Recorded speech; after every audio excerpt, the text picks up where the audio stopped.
ओए प्याज, हर जगह घुसने की आदत है तेरी। खुद को किचन का राजा समझता है क्या? राजा मैं नहीं, जरूरी मैं हूँ। तू तो बस प्लेट भरने का सामान है, स्वाद शून्य। सुन ले ध्यान से, मैं एनर्जी देता हूँ, मेरे बिना लोगों में ताकत ही नहीं रहती। और ज्यादा खा लिया तो वही ताकत चर्बी बन जाती है, मोटापा फैलाने की मशीन। मैं दिल को मजबूत करता हूँ, खून साफ करता हूँ, इम्यूनिटी बढ़ाता हूँ। और काटते ही लोगों को रुला भी देता है। फायदा कम, ड्रामा ज्यादा। मेरे अंदर पोटेशियम है, विटामिन सी है, मैं बॉडी को पावर देता हूँ।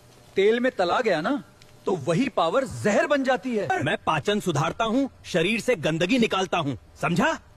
और ज्यादा खा लिया तो गैस से घर खाली करवा देता है। कम से कम मैं हर किसी को पसंद आता हूँ। हाँ, क्योंकि तू हर जगह ठूस दिया जाता है। मजबूरी है, पसंद नहीं। तेरे बिना खाना बन जाता है और तेरे बिना स्वाद ही नहीं आता। सच्चाई कड़वी है। मैं पेट भरता हूँ और मैं दिल जीतता हूँ। मतलब दोनों का रोल अलग है। हाँ, लेकिन ज्यादा कोई भी हो तो नुकसान पक्का है। मैं ज्यादा हुआ तो वजन बढ़ाऊंगा। और मैं ज्यादा हुआ तो पेट खराब कर दूंगा। तो असली हीरो कौन है? हीरो कोई नहीं, समझदार वही है जो हमें सही मात्रा में खाए। अब तुम बताओ, टीम अलू या टीम प्याज? और अगर सच्चाई समझ आ गई हो तो वीडियो को लाइक करो, वरना हम दोनों फिर लड़ेंगे।